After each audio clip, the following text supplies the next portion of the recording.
Assalamu alaikum, you guys. My name is Elizabeth. Today I would like to talk with you all a little bit about my conversion to Islam. I understand that there are a plethora of conversion videos throughout the ether of the interwebs, and many of these are exceedingly beautiful and resonate with me on a variety of levels.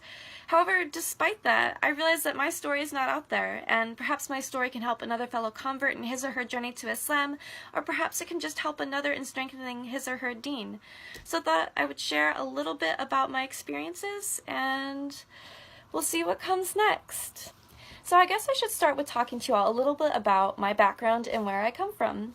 Again, my name is Elizabeth, and I am from Northeast Ohio. I was born and raised here. I came from an incredibly conservative Christian household, and though my family was not wealthy by any means necessary, my younger sister and I were both sent to private Christian school until I was about the age of 14. At this Christian school, we were taught literal teachings of the Bible, and these were interpretations that always caused me to question, even as a young child, and I was always discouraged of such questioning, and this was something that always created a conflict within myself. Despite this, my sister and I still continued to go to school, and I still continued to try and accept these principles. Though I'm not Mennonite, my family actually sent my sister and I to a Mennonite school when I turned 13.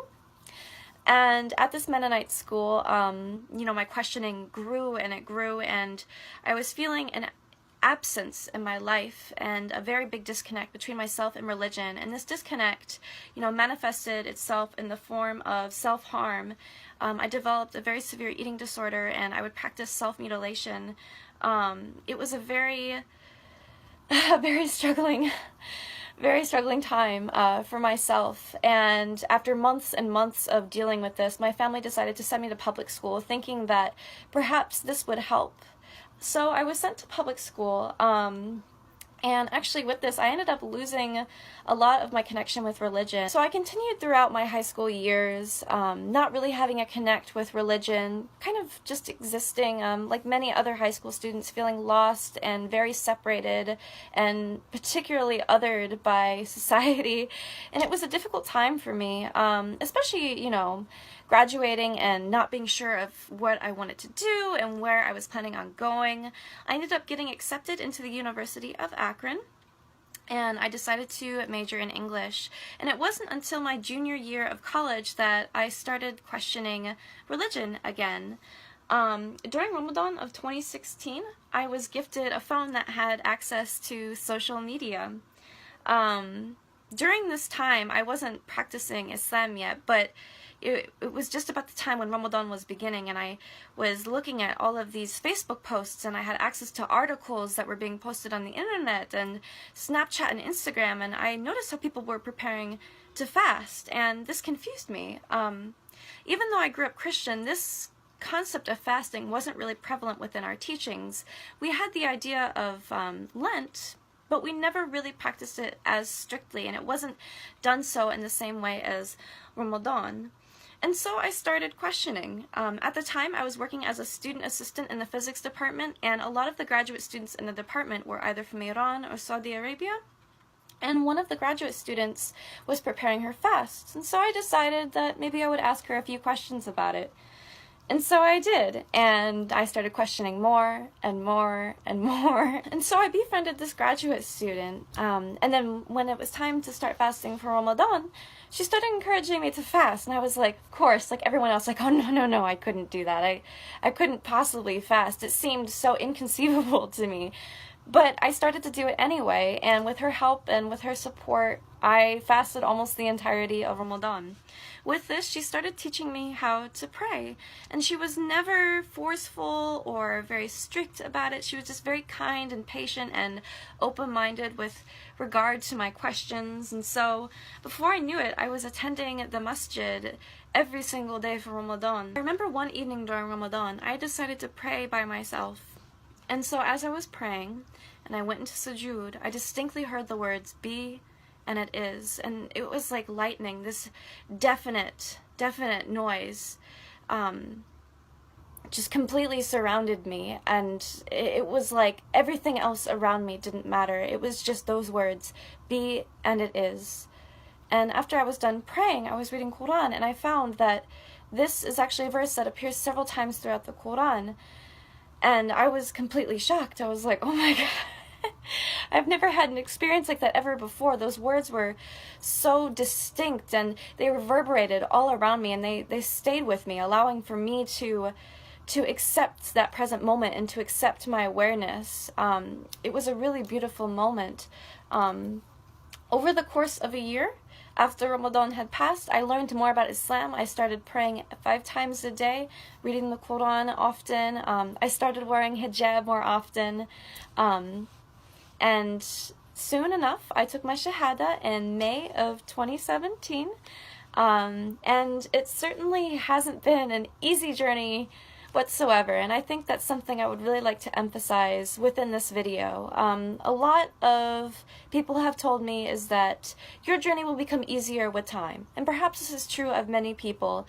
However, this is not true to my case, at least not yet. And I understand that it hasn't been a lot of time that's passed, but it's still quite a struggle. So I took Shahada in May of 2017, and I felt so very ready to take Shahada, and the moment I took it, I felt so free, and I felt like I could accept myself as a person, and that now I was able to flourish and to become the Muslim that Allah wanted me to be. However, immediately after taking Shahada, I felt myself start to slip into deeper struggle than before.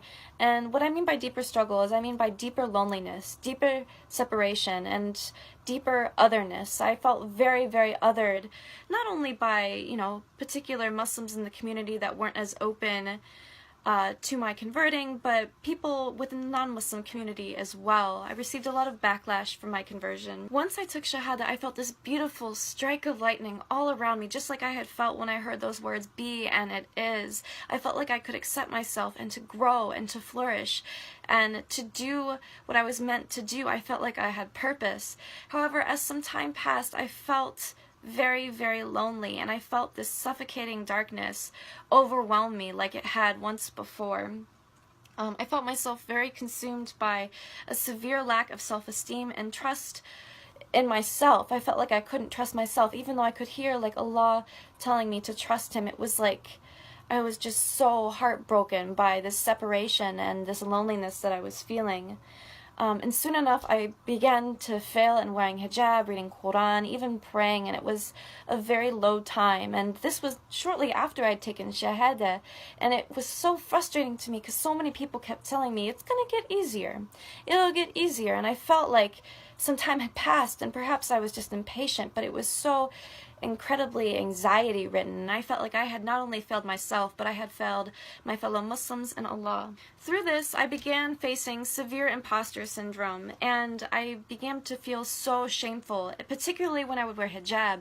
I feel like my sins were something that everybody could see, and I felt that I didn't deserve to be Muslim. I felt like I didn't deserve to be a light for Islam, and the hijab is a light for Islam, so every time I would wear it, I felt like some sort of imposter, and I realized that imposter syndrome is sometimes common within new converts, but for me it felt so overly consuming. I wasn't sure how exactly to cope with it, and I often attributed my failings to, my otherness, the fact that I wasn't born Muslim, the fact that I was white, the fact that I couldn't relate to a lot of other conversion stories, though they were so very beautiful and a lot of them did resonate with me.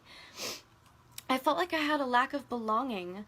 And, it was quite like the epitome of my loneliness was swallowing me whole, and I couldn't handle it. But, I knew Allah was there. I just had to continue forward, and He really showed me how to continue forward. On World Hijab Day of this year, 2018, I had been volunteering with my university's MSA, and of course, at the time, I was not wearing hijab consistently. I wasn't praying consistently, reading Quran consistently. And so I walk into the student union, with my bag of hijabs, getting ready to help girls try them on, and just explain the usual questions like, why do you wear it? Like, oh, we wear it for Allah. Like, oh, what's it mean? Oh, it means modesty. And I felt so drained of life. I had these quick answers ready to, pass out. I felt so empty. As I walked in and I saw the look on these girls' faces when they would, you know, pick up the scarf and ask me to help them wear it. Like, the light on their faces, the admiration and the bravery that they had, it was like a slap to my face. It was like Allah was telling me to get my life together. Like, through that, like, the beauty in that moment was something that was, you know, I don't even have words for it. I don't even have words for it. You know, it was the fearlessness that they saw, the confidence when wearing hijab, that they had embraced the light of the headscarf, the light of Islam, and they were like a beacon to me. And I realized that I could be that beacon for others if, you know, I could only learn to trust. And I realized that I needed to take this moment and embrace that trust. And so I really started taking that to heart, and I started wearing hijab despite what I was feeling, despite that lack of belonging, my separation, my imposter syndrome, my being othered. I started wearing it because I know that I can get through it. And you know, even though it's difficult, you have to continue forward. Even if you feel like nothingness, even if you don't feel human anymore, you continue forward, and that's how you become stronger, and that's how Allah allows for you to flourish within this world. I think a lot of it is, when you go through a difficult time, it's good to have a support system. Allah is always there for you. The Quran is always there for you. You can always pray, wear hijab, embrace Islam in so many different ways. I think it was just difficult for my story due to my lack of support system. And I know this is the case for many other converts, which is another reason why I wanted to make this video as well, to let you know that you're not alone. Because if there's anybody out there that gets it, you know, I get it, which is why I'm making this video. Another reason why I wanted to make this video is not only talk about some of the loneliness and separation and imposter syndrome, otherness, whatever you'd like to call it, that one may feel after taking Shahada and embracing Islam, is the lack of support that you may face after doing so, which is incredibly difficult. A lot of converts that have shared their stories have described you know, their families' either indifference to them being Muslim, or their complete support, or perhaps they have husbands, or they live on their own. There's a lot of independence that I see within these converts, and unfortunately my story isn't like that. Due to my financial dependence on my family, I have to live at home, and my family does not provide me the support in order to be openly Muslim.